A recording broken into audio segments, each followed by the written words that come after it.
Every Friday at this time, we visit with a guy who knows the world of movies. He knows the world of music, television, entertainment. He's quite the remarkable guy, and he writes for the Marina Times. He writes the Coastal Commuter piece and other pieces, also occasionally that show up in Marina Times. He's a great writer, a great mind on entertainment. He comes in on a rainbow. Oh, yes. He's Michael Snyder, everybody. Hi, Michael Snyder. Hi, Mark. Hi, Brett. Hi, Albert, and boy, I'm feeling high. It's a new dawn. It's a new day. It's a new administration. I'm feeling good, except for the obstructionists in Congress, the disloyal opposition, already causing discord. Hey, guys, I just spotted Bernie Sanders sitting in a folding chair on my front lawn, and I didn't have a camera with me. Boy, you really realize how many people have Photoshop when you see that Bernie Sanders meme going everywhere. I mean, when it shows up in my family, and when nobody's particularly technologically gifted, it's crazy. I know. Hey, dude, hashtag feel the meme. You know what I'm saying? I love it. Well, I'm and this is their new hoax. Yeah, well, it's hoaxy. Tell me what we have to look forward to, Michael, in the world of streaming and in the world of movies and television. Well, you know what? Let's just kick off with TV. Throw a curveball here. I've been watching a couple of really entertaining shows on Netflix that dropped this past week or so. And we'll just kick it off with Lupin. And you may recall that I was praising a Japanese animated feature called Lupin 3: The Third, which was the latest in a very long line of entertaining stories about a character, ostensibly a French character, despite this being a Japanese project, who is the great, I guess, the grandson of the gentleman thief Lupin from French literature. And as great as that is, guess what? Here comes a live action show inspired by the same character from France, starring the wonderful Omar Sy of The Intouchables and the actress Ludivine Sagnier, who I love. And Omar Sy plays son of a Senegalese immigrant who decides, confronting his various circumstances, economic and social, that he's going to follow in the footsteps of the gentleman thief of literature and start getting what's his. And episode 1 includes I don't want to spoil it, but a heist at the Louvre. How's that? I mean, yeah, I watched it, and it is great. I mean, well, I like a caper, so this is a big one. As Michael says, a heist at the Louvre. I mean, maybe the most famous museum in the world. Great stuff. And Omar Sy is one of the most charismatic actors in the world. This is a wonderful vehicle for him. Okay, switching gears a little bit. Well, wait a minute. Just to repeat, it's called Lupin, and it's on Netflix. Okay, now go ahead and switch gears. Okay. One more Netflix show, and this is familiar ground, but I'm still on board. Disenchantment. This is the third series created by Matt Groening after some shows called The Simpsons and Futurama. And it's the first to be serialized storytelling, ideal for binging. Essentially, it's a takeoff on fairy tales and fantasy kingdoms, minus the happily ever after, and plus the snarky gags. This is the third series or the third season of Disenchantment that just dropped. And the voice cast is aces, with Abby Jacobson from Broad City as the show's anti-heroine Bean, a.k.a. Princess Tiabini, the hard-drinking, brawling, reluctant heiress to the throne of Dreamland. You get Nat Faxon as Elfo, an elf who lusts after Bean, and Eric Andre from Comedy Central and a lot of other cool stuff as Lucy, who is this loutish, hard-partying demon from hell who latches on to Bean and Elfo for kicks, and because he doesn't really miss those uncomfortably hot fire pits down below.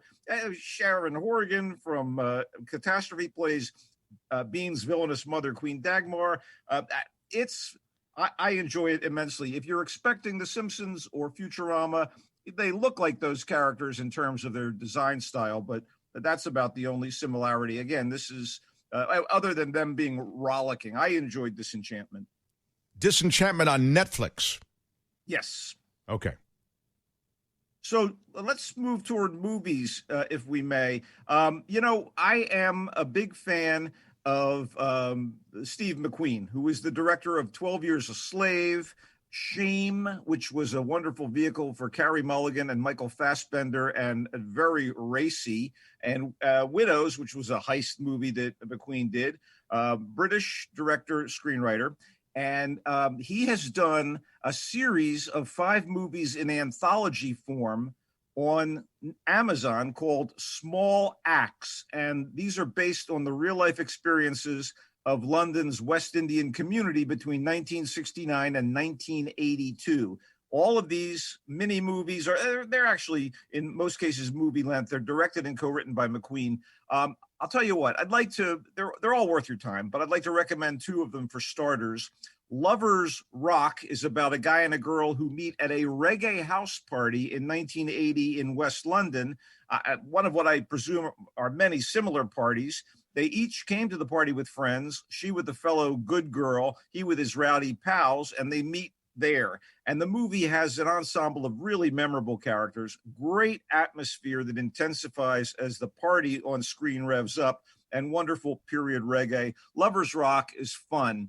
Red, White, and Blue is more of a dramatic character study, but based on the true story of Leroy Logan, an award-winning author who was an officer in the London Metropolitan Police, founded the Black Police Association, and attempted to reform the force. Lenny was the educated son of an immigrant who had dealt with police prejudice in his neighborhood. So Dad's pretty freaked out when Lenny decides to leave his scholarly job and join the police force to effect change from within.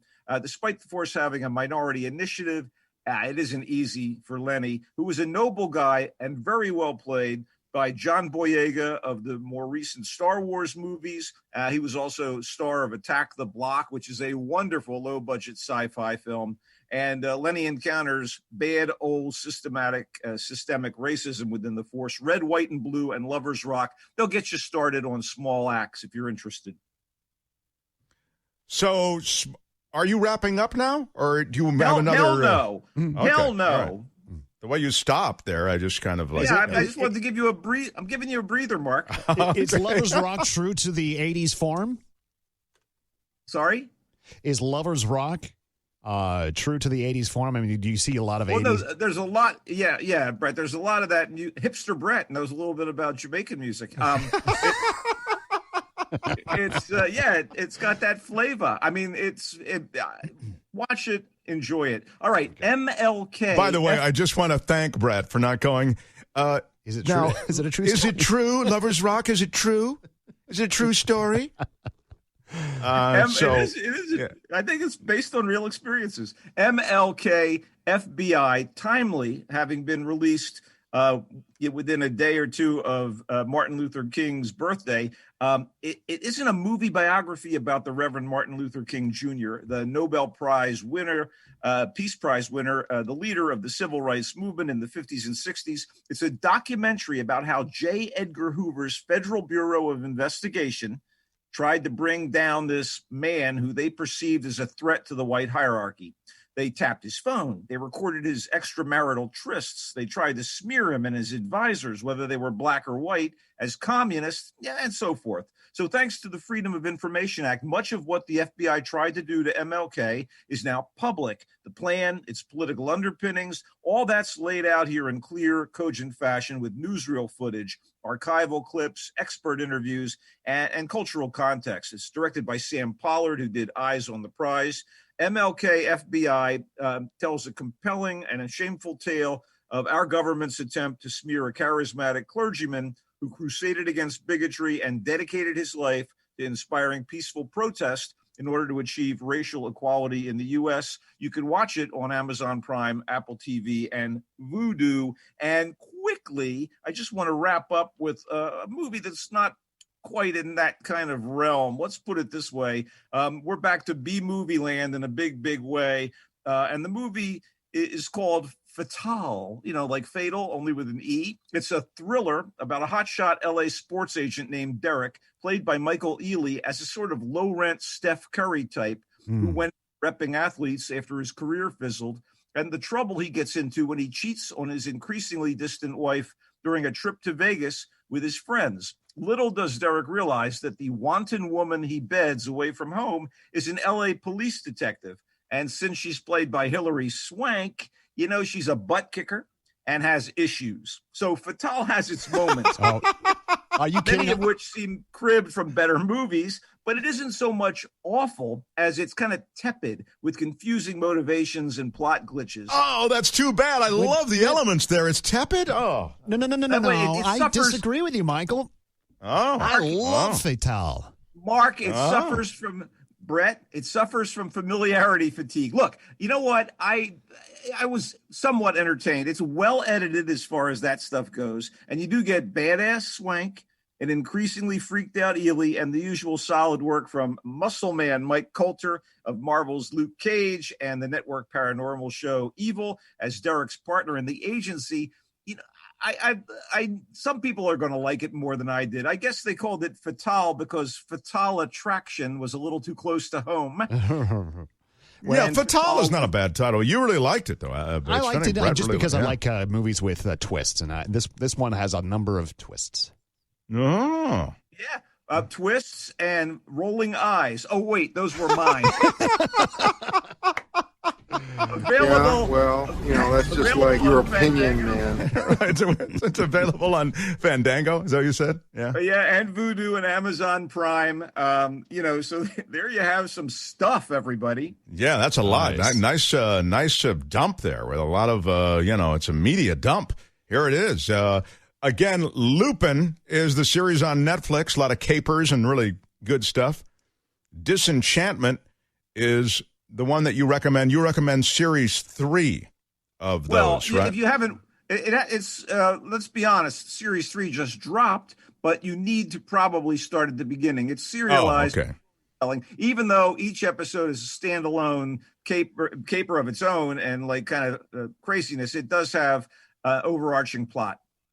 And you like, again, 2 of the Small Axe film series, which is on Amazon. It's from Steve McQueen, Lovers Rock and Red, White, and Blue. And you like the MLK FBI documentary. And where is that again? That's Amazon Prime? You can see that also on Amazon Prime, among other places. Yes, indeed. And Fatal is the one that Michael kind of did the eye roll on. Didn't think it's bad, but just didn't think it was over the moon. But Brett, very, very excited about it. So he liked it. Says there's some twists. So our first moment of divergence between Michael Snyder and Brett. Hey, I wasn't present for when you reviewed News of the World with Tom Hanks. Did you like it or not? I did. I thought it was really something. Mm-hmm. Oh, okay. There you go. We're wrapping up. Okay. Well, no. Hey, Brett. Check I'm sorry. The archives. You can hear my review via KGO and all their podcasts. KGOradio.com and on the podcast. That's absolutely right. Divergence, I will reluctantly do it and give it a ding. All right. I love talking to you, Michael Snyder. Thank you. And until next week, we wish you well. He leaves as he arrives. Yeah, you can find him in the Marina Times. He is Michael Snyder. When we come back, we will mop up around here, check social media, and say hi to Pat Thurston. Mark Thompson, KGO 810.